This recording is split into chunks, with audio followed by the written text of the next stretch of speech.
So this is my 2 ingredient, possibly 3 ingredient if you count the herbs that I'm going to put in, pizza dough recipe. So in the bowl I have got 500 grams of soy yogurt. Now you can just use plain yogurt, I just like soy yogurt. And to that I'm going to add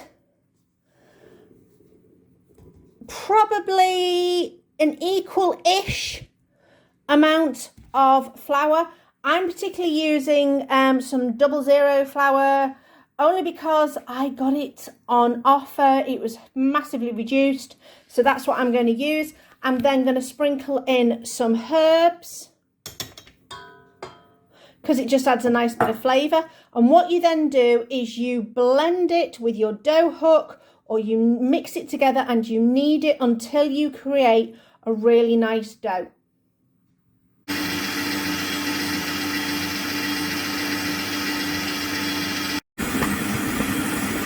So if you can start to see now, it is pulling away from the sides. What I did was I added about 400 grams of flour and then added a tablespoon at a time until this cleaning action happened and it was lifting away from the sides.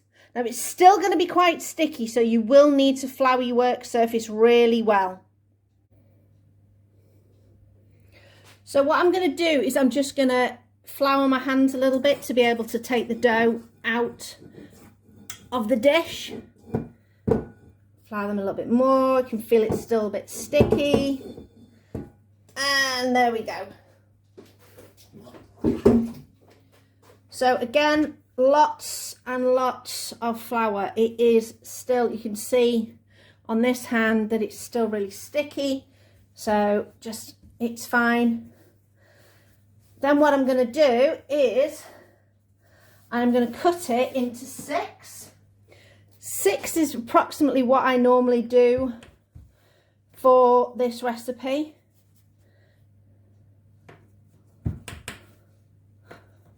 And then just take them separate, dip them in a bit of flour so that they don't stick to your work surface, which makes it a little bit easier to deal with. And then you're going to get your rolling pin ready. I've got the oven on 180C. And I'm going to roll these out. I've got my baking trays in ready. I will be putting some corn flour on those baking trays. Again, turn it over, lots of flour, keep it so it doesn't stick. Roll them out. I like them relatively thin. So this is approximately, so that's 6, maybe 6, 7, 8 inches by 7 inches roughly. Put that to the side. Doesn't matter if it stretches slightly, it retains itself really well as long as you keep that flour on the board or on your work surface. Whoop, sorry about that. Bit of live action stunt work by the camera there. Now, when I make any kind of pizza, I am not that fussed about the shape of them. As long as they are roughly the same sort of thickness, they will be fine in the oven. That's absolutely fine. Just going to check my oven temperature. Yeah, it's ready. So I'm getting one tray out. I'm getting my corn flour, putting a sprinkle of corn flour on there, shake it about. And then if you use your rolling pin, a bit tricky one-handed, take it and transfer it to your baking tray, and that is a good action there, and that's going to go straight in the oven. Next one out, again sprinkle with the corn flour, not the corn flour, cornmeal. Corn flour is the thickener, cornmeal is the stuff you use to make cornbread. The yellow stuff, yellow cornmeal. It's often used in pizza parlours to create the friction so that your pizza doesn't stick. They are going to go in the oven for just a few minutes while I prep and roll out the next ones. I don't want them to cook for too long. We are not cooking them to crispness. We are just making sure that they are slightly cooked through, so that when you put your pizza toppings on, you are going on a slightly undercooked dough so that they've still got time to cook a little bit longer. Like I say, my pizza bases are not Domino's or Pizza Hut approved in terms of their shape and their size, but they are homemade. And for me, that's the main thing, is the fact that they are homemade.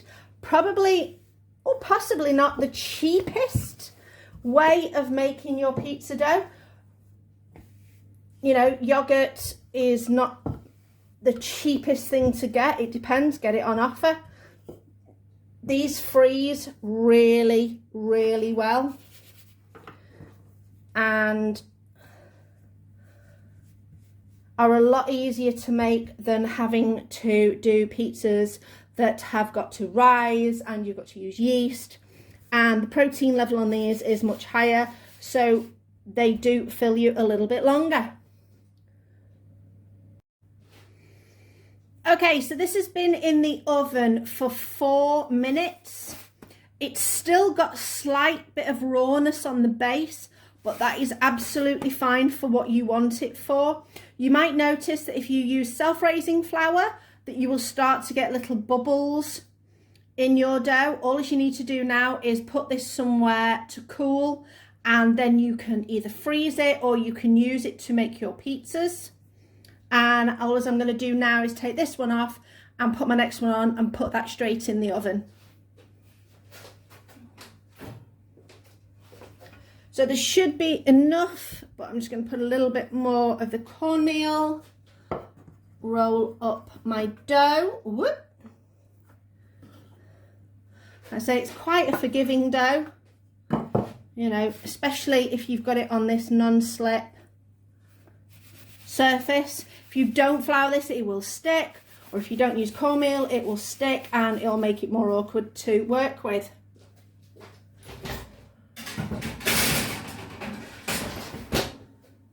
Here's our second one. You can see a little bit of puffiness. Again, turn over, slightly under on the base. Going to go now with our next one. A little bit more cornmeal.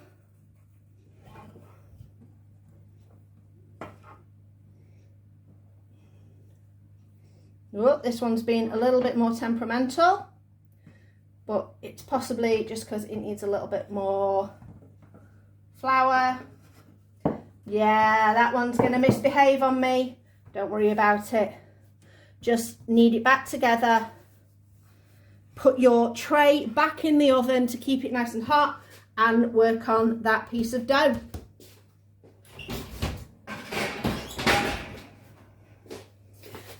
So I will get a little bit more flour. Just work on this. Sometimes, depends on how warm your kitchen is, it can get a little bit stickier. This kitchen's quite warm at the moment. So if you do want to just wait and roll out your dough until it's ready to go in the oven, that is absolutely fine. I just like to be a little bit ahead of myself if I possibly can. So this time we're ready to go. Get my tray out of the oven. My oven is right near this, so it's quite handy. Again, shake out the cornmeal, roll it on. There we go, easily done. So these are our pizza bases. I just keep them in a nice freezer bag so they've come out. There's one for me, one for Chris. Again, my odd shapes are delightful. I think this one looks a bit like Australia. So I'm going to leave these out to defrost, and then we will start making our pizza. So my pizza bases are nicely defrosted now, and I have prepped all the veggies that we like. We have got a load of mushrooms in because we got some in our Too Good To Go box. We have got some tomatoes, some peppers, some onions, and in here, this is just a can of plum tomatoes. I find the plum tomatoes are better because they're not as watery. And in here I have put some oregano, garlic powder, onion powder, some smoked paprika, and a little bit of Cajun spice. We're going to go a little bit spicy today with our pizza. So I'm going to blend this in our smoothie maker, and that's going to be our sauce. So our sauce has been blended in the smoothie maker. We won't be using all of this, but that's absolutely fine because I will save whatever's left over and use it for another dish. It'll go in the fridge. It'll be absolutely fine. I spread out about 3 spoonfuls-ish on there. We like a lot of veggies on our pizza to keep it nice and, well, sort of semi-healthy. There we go. I like it always nice to the edge. I like plenty of sauce and plenty of toppings. For me, a pizza is all about the toppings. It's not necessarily about the base, but these bases are so good. And then I'll just use whatever toppings we have got. Lots of mushrooms because they are so yummy, my favourite vegetable. Then everything else just piled on top, spread it around, give it a good spread about. Then some peppers, different colours. Just make sure everything's spread about pretty evenly so it keeps it from being too full on one side. Red onions because they are amazing. Lots of really good flavour. Just spread them out again. Use whatever. Sorry, I'm just knocking over stuff in there. But that's absolutely fine. And then some tomatoes, some nice freshness. And then I am just going to nip to the fridge and get some cheese. So this is just Tesco free from cheese. It's grated mozzarella, it's an alternative. It's a little bit more expensive than normal cheese, but I'm trying to, as I've said before in some of my videos, I'm trying to just reduce the amount of dairy I'm using. But it's still really nice. You don't need to use a massive amount of it. Just use a nice sprinkle on top. So then these pizzas are going to go in the oven at about 180, 190. It depends if you have got a fan oven or just a standard oven. You want to get it slightly hotter so that your base gets nice and crispy. Right, so these have been in for about 10 to 12 minutes. Looking absolutely lovely. You can feel underneath nice and crispy. Absolutely gorgeous. I personally like to cut these just in nice big pieces. I'm not one for cutting them into triangles based on a circle type thing. Just cut them as however you feel, but these are really great. I hope you like this. Thanks very much for watching. Please like and subscribe, and I hope you enjoy these pizzas.